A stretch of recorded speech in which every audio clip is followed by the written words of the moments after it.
রান্নাবান্না প্রতিদিন চ্যানেলে আপনাদের সবাইকে স্বাগতম। আজ আমি রান্না করব শোল মাছের কালিয়া। তার জন্য এখানে একটি শোল মাছ কেটে ধুয়ে পরিষ্কার করে নিয়েছি। এখন মাছগুলোকে হলুদ লবণ দিয়ে সুন্দর করে মেখে নেব। আজ আমি শোল মাছের কালিয়া রান্না করছি, সেটাই আপনাদের সঙ্গে শেয়ার করব। আমি খুব সাধারণভাবে এবং প্রতিদিন ঘরোয়া যে রান্নাগুলো করি সেটাই আপনাদের সঙ্গে শেয়ার করি। কড়াইতে তেল গরম করতে দিয়ে দিয়েছি। এখন মাছগুলো সুন্দর করে ভেজে নেব। শোল মাছটাকে একটু বেশি সময় নিয়ে ভাজতে হয়। মাছগুলো সুন্দর করে ভেজে নেব।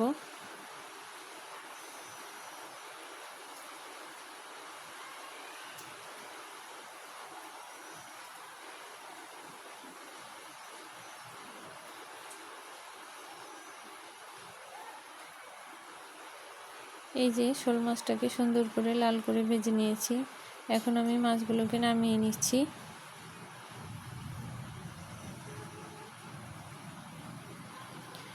বাকি মাছগুলোকেও সুন্দর করে ভেজে নিলাম। এখন আমি তেলের মধ্যে একটু ফোড়ন দিয়ে দেব। কিছুটা সাদা জিরা, 2টা শুকনো মরিচ এবং কিছুটা তেজপাতা। ফোড়নটাকে একটু নাড়াচাড়া করে নিলাম। এখন আমি কেটে রাখা আলুগুলোকে দিয়ে দেব। আলুটাকে আমি আগে থেকেই হলুদ লবণ দিয়ে মেখে রেখেছিলাম। আলুগুলোকে এখন সুন্দর করে ভেজে নিচ্ছি।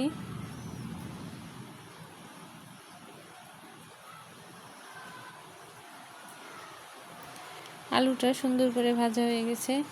এই পর্যায়ে আমি কিছুটা বাটা মশলা দিয়ে দেব।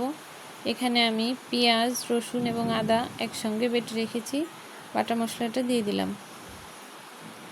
বাটা মশলাটাকে তেলের মধ্যে কিছুটা কষিয়ে নেব। এখন আমি একটা টমেটো পেস্ট করে রেখেছিলাম, টমেটো পেস্টটা দিয়ে দিলাম। এই রান্নাটায় টমেটো পেস্টটা দিবেন, এতে সুন্দর স্বাদ হবে। এখন আমি মশলাগুলোকে সুন্দর করে কষিয়ে নেব। সামান্য একটু জল দিয়ে মশলাটাকে কষিয়ে নিচ্ছি।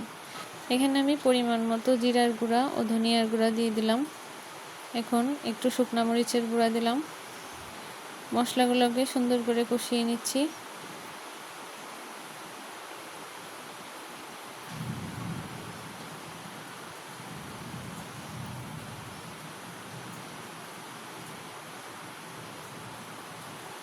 মশলাটা সুন্দর করে কষানো হয়ে গেছে। এখন আমি ঝোলের জন্য জল দিয়ে দিলাম।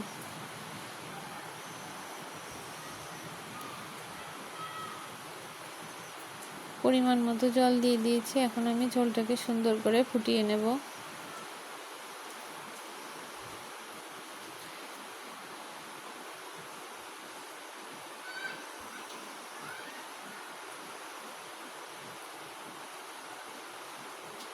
ঝোলটা সুন্দর করে ফুটে এসেছে। এখন আমি ভেজে রাখা মাছগুলো দিয়ে দিলাম।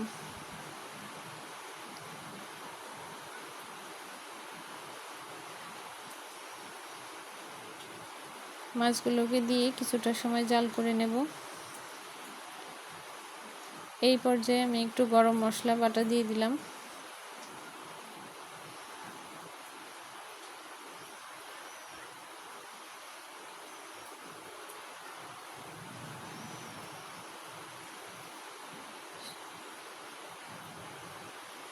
শোল মাছের কালিয়া রান্না অনেকটাই হয়ে এসেছে। এখন আমি একটু কাঁচা সরিষার তেল উপর দিয়ে ছড়িয়ে দেব।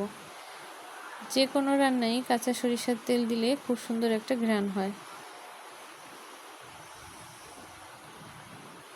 এই দেখুন, আমার শোল মাছের কালিয়া রান্না করা হয়ে গেছে। এইভাবে একদিন বাসায় খুব সাধারণভাবে রান্না করে খেয়ে দেখবেন,